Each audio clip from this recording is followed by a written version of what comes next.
तो बेटा डायमेंशनल फॉर्मूले जो होते हैं वो किस तरीके से बनाए जाते हैं, पर होते क्या है, पहले एक बार बना के देख लेते हैं, फिर आपको इन डायमेंशनल फॉर्मूला के बारे में बता देंगे। आपके बेटा पेपर में क्या आता है, तो सीधा डायमेंशनल फॉर्मूला पूछ लिया जाता है, तो आपको याद हो तो आप सीधा लिख देना, और नहीं याद हो तो बेटा बना कर लिख देना, ठीक है। तो लेकिन उसके लिए तुम्हें फॉर्मूला याद होना चाहिए। क्या होना चाहिए बेटा, फॉर्मूला याद होना चाहिए। और हमें ये भी पता होना चाहिए कि बेटा किस क्वांटिटी की क्या सिंबल है, सिंबल क्या है, यूनिट नहीं, सिंबल याद रखने जरूरी है। डायमेंशनल फॉर्मूले में हम सिंबल्स को याद करना, जैसे मास, लेंथ और टाइम को तो भूलना ही नहीं। मास, लेंथ और टाइम, ये बेटा दो ऐसी यूनिट है जिसे आप भूल नहीं सकते। तो मास को बेटा m से डिनोट करते हैं, लेंथ को l से डिनोट करते हैं, और टेम्परेचर को t से डिनोट करते हैं, ठीक है। और याद रखना, मास का मतलब होता है किसी का वेट नापना, और लेंथ का मतलब होता है किसी की लंबाई नापना, दूरी नापना, और टाइम तो बेटा टाइम ही होता है, ठीक है। अच्छा, तो बेटा एक बनाकर देख लेते हैं। तो यहाँ पर देखो डायमेंशनल फॉर्मूला अगर हमें बनाना हो किसका, डिस्टेंस का बनाना हो, किसका, डिस्टेंस का। तो बेटा दूरी तो है, डिस्टेंस मतलब दूरी। अब दूरी को आप कैसे नाप सकते हो, दूरी को बेटा हम जब नापेंगे तो लेंथ में तो नापेंगे, मास में तो नाप नहीं सकते, लेंथ में नापेंगे। तो बेटा लेंथ का सिंबल लिखेंगे ऐसे, और इसको बेटा ब्रैकेट में बंद कर देंगे, और इसकी पावर क्या होगी, जिसकी कुछ पावर नहीं, इसकी 1। तो बेटा ये क्या हो गया, डिस्टेंस का डायमेंशनल फॉर्मूला हो गया। इजी है। ऐसे ही बेटा मैं वॉल्यूम का बनाऊँ तो बेटा वॉल्यूम का फॉर्मूला जो होता है वो होता है ए की क्यूब, मतलब ए का क्यूब, कोई भी साइड है उसकी क्यूब। तो मान लो बेटा इसका निकालना है मुझे, इस क्यूब का ही वॉल्यूम निकालना है, किसका, क्यूब का वॉल्यूम निकालना है। तो ए उसकी अगर कोई साइड है तो आपको पता है ए क्यूब इसका फॉर्मूला होता है। और बेटा लेंथ को नापने के लिए मास का इस्तेमाल करोगे, टाइम का इस्तेमाल करोगे, लेंथ का इस्तेमाल करोगे, लेंथ का इस्तेमाल करोगे, लंबाई का इस्तेमाल करोगे। तो ए इक्वल्स टू लंबाई कुछ भी हो सकती है एल के बराबर, तो ए का क्यूब है तो क्या हो जाएगा, एल का क्यूब की पावर ब्रैकेट में। ये बेटा इसका डायमेंशनल फॉर्मूला हो गया। इजी है, समझ में आ गया। एक और निकालते हैं। अब बेटा स्पीड का निकालते हैं, किसका, गति का निकालते हैं, स्पीड।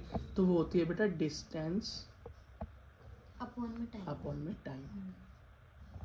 अभी हम डिस्टेंस का निकाल कर आए हैं, तो डिस्टेंस का तो होता है बेटा एल, और अपॉन में क्या हो गया, टाइम। तो बेटा टाइम क्या हो गया, टी। ये हो गया बेटा ऊपर 1 है, और नीचे क्या है, नीचे भी 1 है। अब इसको लेकिन बेटा ऊपर नीचे लिखकर छोड़ते नहीं है, हम इसको सीधा लिखना होता है।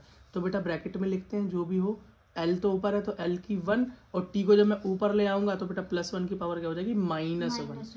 तो जो स्पीड का डायमेंशनल फॉर्मूला हो गया L1 T -1। समझ में आ गया, कोई दिक्कत। अच्छा, अगर कोई पूछे बेटा कि निकालो वेलोसिटी का,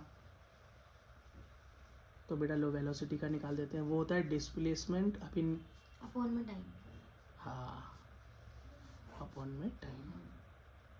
तो भाई डिस्प्लेसमेंट को मैं, लंबाई दूरी को मैं भी ये लेंथ में ही नाप सकता हूँ, और अब 1 हो गई, और नीचे टाइम, ये 1 हो गया।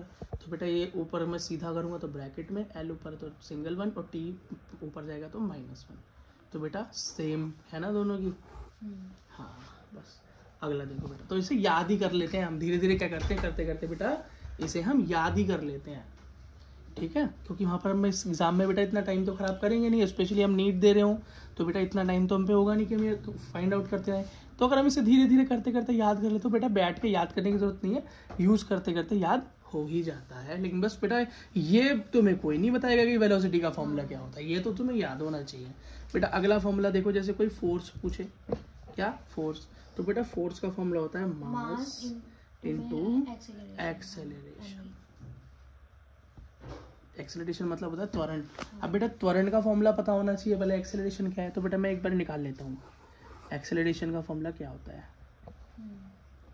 तो याद रखना बेटा, एक्सेलरेशन होता है वेलोसिटी के अंदर चेंज, वो नहीं होता बेटा, चेंज इन वेलोसिटी अपॉन में टाइम, ठीक है। v - u वाला जो फॉर्मूला आप बता रहे हो वो होता है बेटा जब शुरुआती वेग और अंतिम वेग दे रखा हो, जब 2 वेलोसिटीज दे रखी हो, इनिशियल एंड फाइनल। लेकिन यहाँ पर बेटा नॉर्मल फॉर्मूला हो तो वेलोसिटी अपॉन टाइम, और वेलोसिटी का फॉर्मूला हमने क्या निकाला था, L1 T -1। ऊपर टाइम हो गया बेटा T प्लस, अब ऊपर जिसको हम सीधा लिखेंगे तो ब्रैकेट लगाऊंगा, L का 1 T का -1, और यहाँ पर बेटा हाँ यहाँ पर क्या है बोलो, T की पावर 1 है तो T की -1 हो जाएगी। तो बेटा T की पावर -1 लिख सकता हूँ ऐसे। तो ये क्या हो गया, L1 T की पावर माइनस प्लस का, एल टी माइनस टू। गलत है या सही है? बोलो, गलत है कि सही है? सही है। सही है ना बेटा? ओके बेटा, वेरी गुड। तो ऐसे लिख सकते हैं। अब बेटा मैं अगर फोर्स का फॉर्मूला निकालने लगूँ, अब बेटा मैं फोर्स में क्या रख दूँ, मास को तो m में ही नापेंगे, तो ये हो गया m टू द पावर 1 और ये मल्टीप्लाई में क्या है L1 T माइनस 2। ठीक है, तो ये क्या हो गया इसका पूरा formula, bracket M1 L1 T minus 2। अगर 1 1 भी नहीं लिखना हो तो हम लिख सकते हैं ऐसे MLT माइनस 2। कोई दिक्कत है? MLT माइनस 2 ऐसे बेटा लिख सकते हैं हम इसको। ये देखो बेटा, चेक करो फोर्स का फॉर्मूला आपकी बुक के अंदर क्या आ रहा है, MLT माइनस 2। कैसे आया, हमने बनाना सीख लिया। अब बोलोगे भैया कि कई बार ये कंफ्यूजन होती है कि जो डायमेंशनल फॉर्मूला दे रखा होता है ना, उसमें M भी दे रखा होता है, L भी दे रखा होता है, T भी दे रखा होता है, चाहे हो चाहे ना हो। तो कोई बात नहीं बेटा, इधर देखो, हम शुरुआत से चलते हैं। इधर देखो, तो बेटा यहाँ डिस्टेंस का हमने फॉर्मूला लिखा था ना, तो डायमेंशन का फॉर्मूला लिखने का तरीका ये होता है, M L और T की फॉर्म में ही लिखा जाता है। अब यहाँ पर तो बेटा L ही है ना, M है ना M है ना T, तो बेटा जो नहीं है उसको 0 0 लिख दो और जो है वो 1 लिख दो। तो ये क्या हो गया, कंप्लीट डायमेंशनल फॉर्मूला। तो ये लिखना होता है फुल फॉर्म में। ठीक, अब अगर स्पीड का निकालें तो क्या हो गया, L1 T माइनस 1, तो उसका एग्जैक्ट क्या बनेगा, M0 L1 T माइनस 1। बेटा वेलोसिटी का क्या बन जाएगा, वेलोसिटी का बन जाएगा M कुछ नहीं है तो 0 L1 T माइनस 1। अब बेटा इसी एक्सेलरेशन का क्या बन जाएगा, त्वरण का, M0 L1 T माइनस 2। और बेटा फोर्स का क्या बन जाएगा, फोर्स का तो है ही है M1 L1 T माइनस 2। समझ में आ गया बेटा? तो बेटा ऐसे ही हम अपने डायमेंशनल फॉर्मूलाज बनाते हैं। तो डायमेंशनल फॉर्मूलाज देखो क्या क्या है, जो इंपॉर्टेंट है वो बेटा याद करने ही करने हैं, और जो नहीं है तो फॉर्मूला। तो बेटा फोर्स का क्या है, ML T माइनस 2 अभी निकाला हमने। एनर्जी का होता है ML2 T माइनस 2। आप आराम से एनर्जी का फॉर्मूला लगा के इसको ड्राइव कर सकते हैं। अगला है बेटा पावर, शक्ति, फोर्स पर मतलब पावर का फॉर्मूला क्या होता है बेटा, शक्ति कैसे पता लग जाएगा ये, कि बेटा कितना काम कितने समय में हो सकता है। तो बेटा पावर की ये हो गई ML2 T माइनस 3। फ्रिक्वेंसी बेटा ये भी करना पड़ेगा, हम 10th में पढ़ के आए हैं, तो इसकी तो T माइनस 1, इसको लिख सकते हो M0 L0 T माइनस 1। लिखो तो ठीक, नहीं तो कोई बात नहीं। बेटा प्रेशर या स्ट्रेस का होता है ML minus 1 T minus 2। Viscosity बेटा ये द्रव के अंदर होता है, बायोन्सी फोर्स में हम पढ़ के आए हुए हैं 10th में, ML minus 1 T minus 1। Torque ये भी बेटा पढ़ के आए हुए हैं, क्योंकि क्या तो टॉर्क का क्या मतलब है, किसी सिंगल हिंज पे किसी का मूवमेंट, इसको बोलते हैं ML2 T माइनस 2। इंपॉर्टेंट है बेटा, ये याद करना ही है। ग्रेविटेशन बिल्कुल बहुत ज़रूरी है, बहुत ही ज़्यादा ज़रूरी है, M-1 L3 T minus 2। Planck constant कर लेना आराम से, धीरे धीरे specific latent field, thermal conductivity, bulk modulus, बेटा ये सारी चीज़ें हम आगे धीरे धीरे फिजिक्स में पढ़ते रहेंगे। एक बार बेटा आप नज़र घुमा कर इसका स्क्रीनशॉट ले लें, पर ऊपर याद रखना ग्रेविटेशन तक तो आपको बिल्कुल कंठस्थ होना चाहिए।